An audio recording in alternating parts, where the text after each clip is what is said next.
Kan tidak mungkin juga sifatnya ekstrim ya. Dan novel itu tokoh itu dipukuli sampai macam penganiayaan besar misalnya sampai ditusuk-tusuk.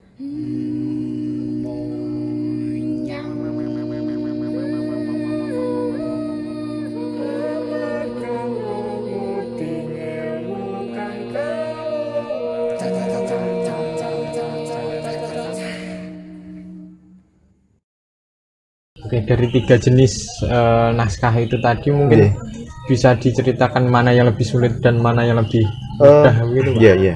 Semuanya sama sebenarnya, Mas. Jadi setiap naskah itu mempunyai tantangan yang berbeda-beda ya. Jadi semuanya tergantung. Ketika kita ketemu dengan masyarakat yang memang betul-betul membutuhkan naskah yang utuh, ya kita buatkan. Tapi kalau kita ketemu dengan teman-teman yang secara pemikiran cerdas, pintar improvisasi, itu kalau kita beri naskah utuh ya dengan apa namanya jenis pertunjukan yang komedi, itu kadang-kadang malah merasa terganggu mereka. Jadi pengembangan improvisasi mereka akan berkurang, kadang-kadang tidak seret ya. Ya monggo, itu artinya bisa kita ubah. Jadi soal pilihan naskah itu memang ini ya tergantung dari sutradara dan kemampuan pemain. Oke. Kita masuk ke cara penulisan, Pak. Cara penulisan apa saja yang perlu diperhatikan, Pak, ketika menulis sebuah naskah ketoprak maupun sandiwara Jawa? Jadi sebenarnya semua sama ya, menulis. Kebetulan saya juga pernah menulis cerita pendek, pernah menulis naskah ketoprak, naskah sandiwara, juga menulis karangan-karangan yang lain gitu ya. Semua diawali dari sebuah ide.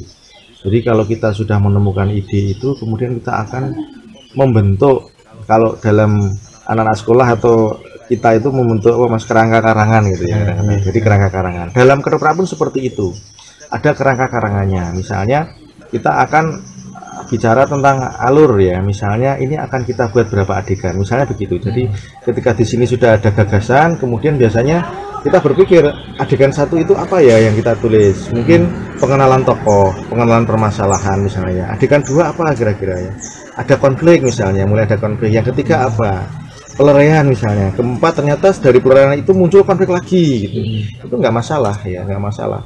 Itu kita buat seperti itu nanti sampai endingnya bagaimana. Dan ini juga biasanya kalau kita naskah-naskah yang standar pertunjukan, kita memperhitungkan durasi waktu, Mas. Jadi kalau kita menulis naskah dengan durasi yang di atas 3 jam itu berat ya, kita mementaskannya berat, karena biasanya yang familiar untuk teman-teman yang SMP, SMA maupun masyarakat itu ya kurang lebih 1 sampai 2 jam, atau kita ambil tengah 1,5 jam, itu standar lah untuk pertunjukan. Jadi itu tadi ya, menentukan ide besar, kemudian dari ide tersebut kerangka karangannya. Menurut saya dalam naskah itu yaitu babak 1, babak 2 apa, 3 apa, 4 apa, 5 dan seterusnya sampai nanti babak terakhir. Nah, itu diperhitungkan sekali ininya, durasi waktu. Begitu. Oke. Memang ide yang paling mendominan begitu, Pak. Mungkin tekniknya itu seperti apa, Pak, pembuatan naskahnya? Oh iya. Jadi begini. Tadi sudah saya sampaikan ya, jadi ketika kita membuat ide itu ada gagasan ya, temanya apa, judul itu boleh ditulis di awal, boleh di belakang, boleh ya. Judul itu bisa kita ubah-ubah tergantung dengan penulisnya sendiri ya. Karena memang judul itu kan itu kan cerminan dari si naskah sebenarnya ya. Jadi biasanya sih ada yang orang berkarakter itu orang yang punya karakter, judul itu di depan, ditentukan dulu judulnya baru isinya. Tapi ada juga yang judul itu di belakang, jadi membentuk naskah dulu, patutnya judulnya ini ya, itu boleh. Nah seperti yang tadi saya sampaikan, Mas, jadi kita membuat itu babak-babak itu ya. Babak pertama misalnya apa ya, kita ketik dialog A, dialognya apa, B, dialog tokoh berapa yang muncul, perempuan atau laki-laki yang dimunculkan, settingnya di mana, kemudian suasananya seperti apa. Nah begitu, itu kita jelaskan sekali di dalam babak 1 itu.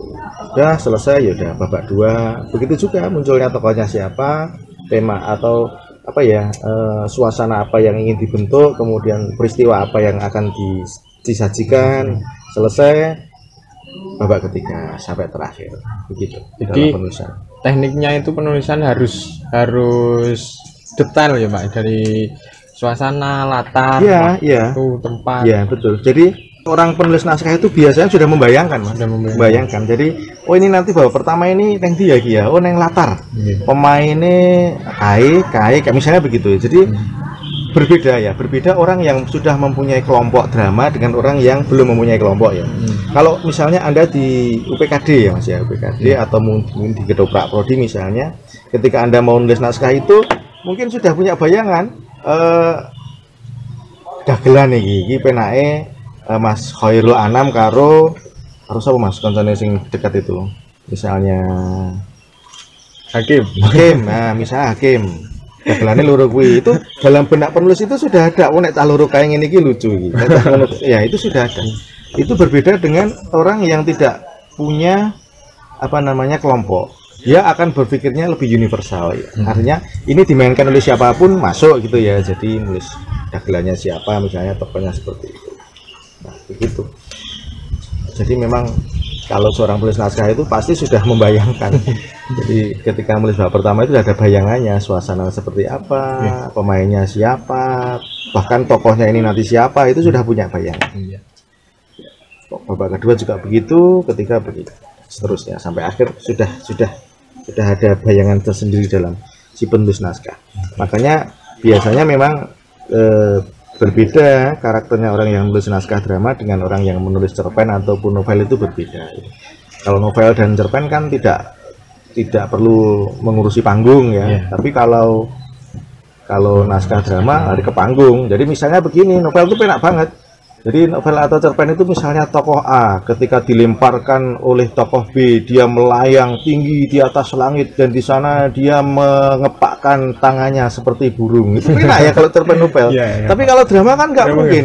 Tokoh A ditendang mencelat sampai ke langit kemudian dia mengepakkan lagu nek divisualisasikan yang pentas tenan piye ya caranya misalnya kan sulit begitu. Jadi berbeda karena tanggung jawab dari penulis naskah itu harus bisa dipentaskan begitu kan tidak mungkin juga sifatnya ekstrim ya. Dan novel itu tokoh itu dipukuli sampai macam penganiayaan besar misalnya sampai ditusuk-tusuk itu kan dalam benak pembaca bisa ya, tapi kalau dalam drama kan kita susah juga gitu ya membayangkan wah ini yang panggung kok koyok ini gitu ya kan susah. Makanya menulis drama itu memang ya mau tidak mau seorang penulis drama itu harus bisa sudah punya bayangan bahwasanya nanti di panggung itu akan seperti apa.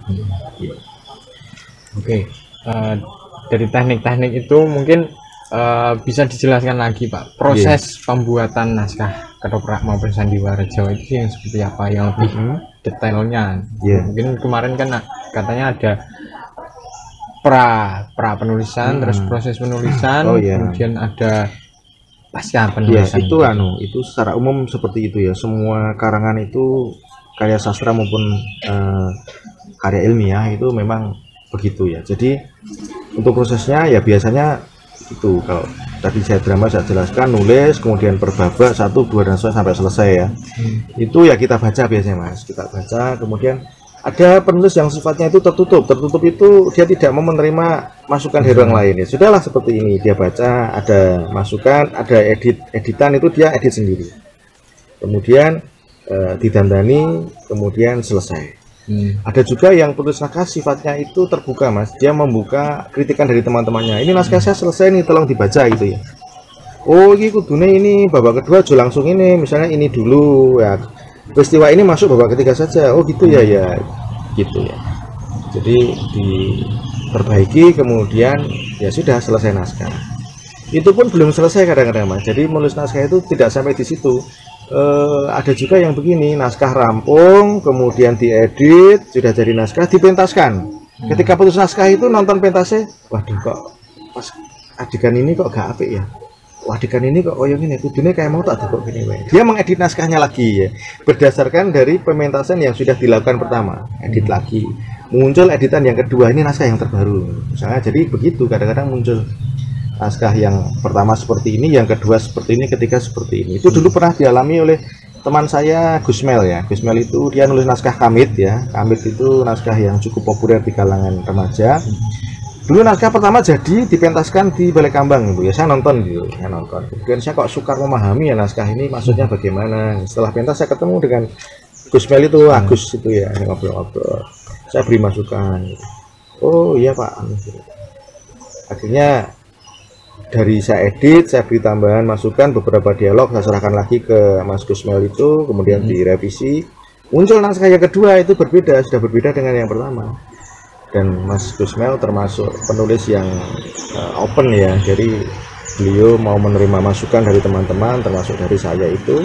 Akhirnya muncul Kamit yang sekarang, ya, jadi naskah Kamit yang sekarang dipentas itu berbeda dengan dulu pertama kali muncul, itu berbeda. Jadi lebih gampang dipahami oleh pembaca, lebih gampang dipentaskan yang sekarang. Jadi prosesnya begitu Mas. Jadi nulis dulu, ketika mencari ide, kita tuangkan, jadi kita edit, bisa sendiri, bisa orang lain minta masukan, selesai dipentaskan. Setelah pentas itu bisa kita edit kembali, ternyata kan elek misalnya Mas ya, tapi atau itu sudah bagus ya sudah kita biarkan. Kalau itu jelek ya kita perbaiki lagi, kemudian muncul naskah yang kedua. Ternyata setelah pentas kedua kok beda lagi ya. Oh ya udah, saya pernah begitu. Saya dulu naskah judulnya Owalah ya. Owalah itu saat tahun 97-an saya tulis itu sangat populer itu. Jadi dipentaskan di saya sendiri beberapa teater ya, di Sastra, di MIPA, bahkan saya keliling di sanggarnya Gadik, Gidak-Gidik, di sanggarnya mana itu Teater Ruang, di beberapa di SMA gitu ya. Sangat menarik. Naskahnya memang naskah cair keseharian itu. Ketika pentas pertama kali, kemudian pentas kedua kali ada beberapa yang saya ubah gitu ya, saya ubah gitu. Kemudian yang ketiga muncul perubahan lagi, menyesuaikan. Kadang-kadang kita menyesuaikan juga dengan tempat panggung Mas. Jadi kalau kita pentaskan ke masyarakat, panggungnya luas, itu oh naskah kudu ini. Panggungnya sempit, naskah ya. Atau mungkin di masyarakatnya itu masyarakat yang nyun sewu ya. Orang-orangnya atau masyarakatnya itu santun, masyarakatnya itu apa namanya halus gitu ya. Kita mau ada dialog-dialog yang rusuh, kata-kata kotor itu juga kita berpikir-pikir. Misalnya ada kata-kata pisuan ya, mohon maaf ya, ini contohnya saja misalnya ya, orang sedang ngalamun, kemudian sedih misalnya ya, nggak punya uang atau dipecat, tokohnya itu ngalamun dewi neng arep omah ini, tiba-tiba enek pitik datang nelei kepalanya gitu kan, mungkin tokoh itu akan marah gitu ya, saking marahnya itu terlontar dialog, maaf ya, misalnya balang ambil batu dibalang ayamnya, mau diar kowe pitik misalnya begitu ya. Tapi bisa jadi karena dipentaskan di lingkungan yang tidak suka dengan kata-kata seperti itu kan, mungkin akan kita ubah gitu ya. Jadi kita ditelai pitik itu ambil batu, oh pitik randu aturan, nah kan begitu. Jadi kadang-kadang itu menyesuaikan juga. Tapi saya tidak menghakimi bahwasanya pitik randu tatanan misalnya, atau dengan kata lain maaf ya, mudar dan sebagainya itu lebih bagus mana, itu ya sukarsi saya, karena itu apa ya, pilihan kata. Itu ada diksinya masing-masing. Jadi nanti misalnya untuk orang-orang yang kasar itu diksinya halus juga nggak cocok ya. Wong jenenge nesu ki ya mesti kata-katane wae, nesu kok kata-katane halus ya angel banget. Ya itu tergantung kemasannya, tergantung pilihan kata yang akan dimunculkan. Ya begitu Mas Karim. Kembali ke penulisan tadi, mungkin yang termasuk di pra penulisan, proses dan pasca, lebih ke pra dan pascanya mungkin Pak bisa dijelaskan. Ya kalau pra itu ya sebelum kita menulis kita menggali ide itu tadi Mas, menggali ide atau menggali gagasan tema besar yang mau kita angkat itu apa itu misalnya. Itu bisa ya, nama ide ya, itu bisa apa ya, naskah itu kita ambil dari peristiwa keseharian kita, atau bisa kita ambil misalnya dari sebuah cerita rakyat yang kita pentaskan, yang kita buat jadi naskah, atau bisa ambil dari cerita orang lain yang kita, atau itu tokoh apa dari bentuk cerpen ya, misalnya kita buat menjadi naskah drama. Itu sumbernya dari manapun bisa ya, tergantung kita mau mengambil dari mana. Jadi kemudian itu dibentuk menjadi naskah drama, kemudian sudah jadi ya kita edit lagi, kemudian kita selesai, yaitu tadi kita pentaskan, ada kekurangan atau ada perlu yang diubah ya harus kita ubah. Ya. Kalau apa istilahnya bedah naskah itu masuk ke pasca ya itu tadi sama sebenarnya dengan misalnya lur aku naskahku sudah dikit tolong diwaca ndang misalnya, itu sudah bedah naskah secara sederhana. Tapi kalau bedah naskah itu biasanya dilakukan bukan pada saat proses penulisan ya, tapi itu biasanya dilakukan ketika akan pentas. Jadi misalnya UPKD mau pentas, naskahnya naskah ketoprak yang familiar misalnya apa Mas? Yang terakhir dipentaskan apa UPKD misalnya? Itu Sandiwara Jawa Pak, Niti Lamun Mas. Niti Lamun Mas. Buatan sendiri. Oh ya, Niti Lamun Mas ini udah jadi ya. Kemudian yuk kita bedah naskah, sutradara mimpin ya. Ada yang tim settingnya, penata lampu, penata cahaya, penata busana misalnya, pemain, kemudian asisten sutradara itu sama-sama. Naskah ini dibedah, ini temanya apa tuh naskah? Oh seperti ini temanya. Amanat yang ini disampaikan apa? Oh amanatnya ini. Tokoh-tokoh karakternya apa? Ini tokoh A iki wonge rada ngene, rada ngene, rada ngene. Tokoh B ini ngene dan sebagainya. Kita diskusikan. Settingnya panggungnya piye iki? Wah iki ketoke karena zaman klasik ini anu omah gebyok misalnya ya.